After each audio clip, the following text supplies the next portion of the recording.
Shalom, shalom, shalom à tous. Je rends grâce au Seigneur pour ce témoignage. Et vraiment, le Seigneur est bon. Et ce que je voulais dire à mon frère Yannick, c'est que, en fait, toute la nuit d'hier, effectivement, j'ai passé toute la nuit à combattre. Et je combattais. Les enfants, c'était quel sexe? Bon, puisque depuis on dit les jumeaux, ça veut dire que c'était des sexes mâles. Parce que même quand c'est un jumeau et une fille, c'est toujours, on dit toujours les jumeaux. Donc, et j'étais en train de combattre, j'ai tellement combattu et je combattais en fait l'esprit de mort.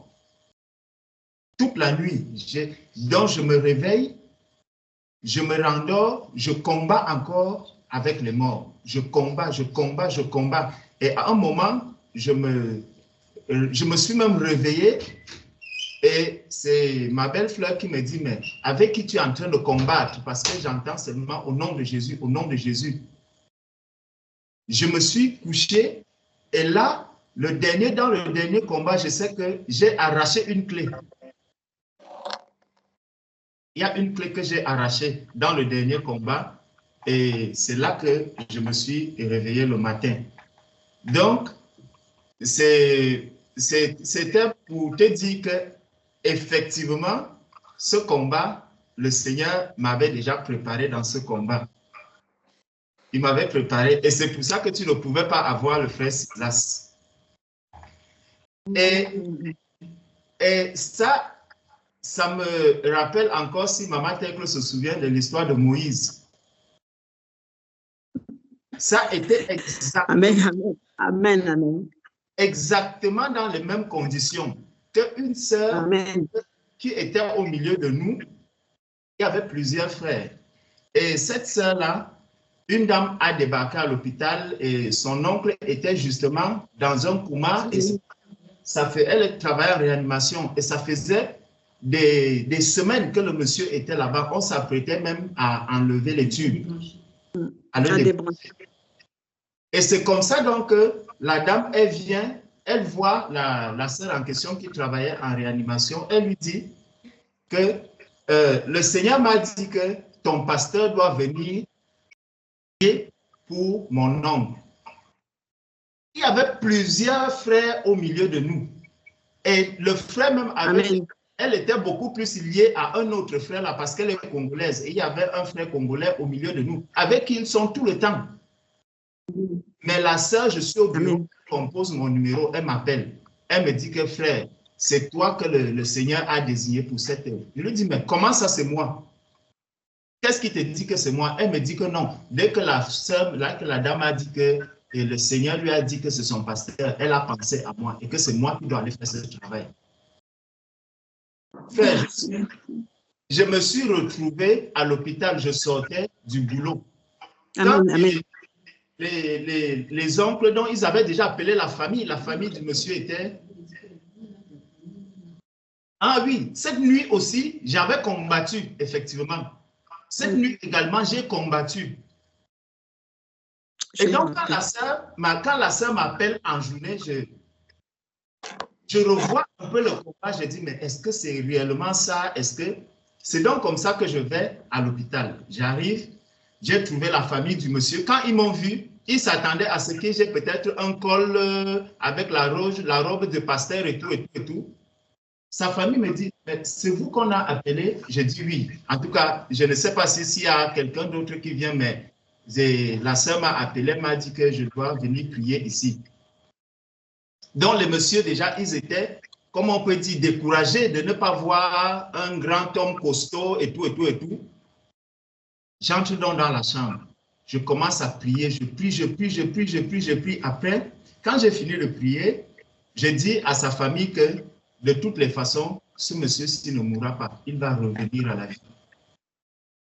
Elles me disent pourquoi? Parce que nous, on est déjà en train d'apprêter les formulaires pour le rapatrier au Cameroun. À sa femme, on fait tout pour que sa femme essaie de nous dire comment est-ce qu'on peut faire les démarches. Donc, je suis donc parti à la maison. Ça fait quelques jours. Et puis, un vendredi soir, la sœur en question m'appelle. Elle me dit que, frère, effectivement, on va débrancher le monsieur demain. Donc, ça me dit qu'on va le débrancher parce que c'est fini, c'est terminé. On est déjà en train d'enlever certains tubes. Je dis, quoi? J'ai dit, OK, je vais aller à l'hôpital le matin. Bien aimé, j'ai souffert toute cette nuit-là. J'ai souffert toute la nuit. Le matin, j'ai pris le premier métro. C'était un dimanche, voilà. J'ai pris le premier métro, je suis arrivé à l'hôpital. Je suis entré dans l'hôpital, bien aimé. C'est moi qui ai même fermé la porte de la chambre. J'ai dit, Seigneur, j'ai commencé je priais à haute voix. J'étais déjà sans limite. Je priais, je viens, je prends la main du monsieur, je secoue, je prie. Après, je l'appelle, je dis, tu reviens à la vie. Mes frères, à un moment donné, je ne sais pas, j'ai senti quelque chose qui est passé dans le corps du monsieur. Je vois comment le monsieur ouvre les yeux comme ça. J'ai mis les mains en l'air. J'ai dit, Seigneur Jésus. J'ai continué à prier. Je le rappelle encore, je vois comment il ouvre encore les yeux une deuxième fois. Je lâche sa main, je vais de l'autre côté du lit. Il tourne la tête comme ça, il me regarde. Je vais de l'autre, il tourne la tête. Bien aimé, j'ai commencé à pleurer dans la chambre. Amen. C'est là où je lui dis, là, tu restes là pour te restaurer. Tu partiras d'ici et tu vas retrouver ta femme.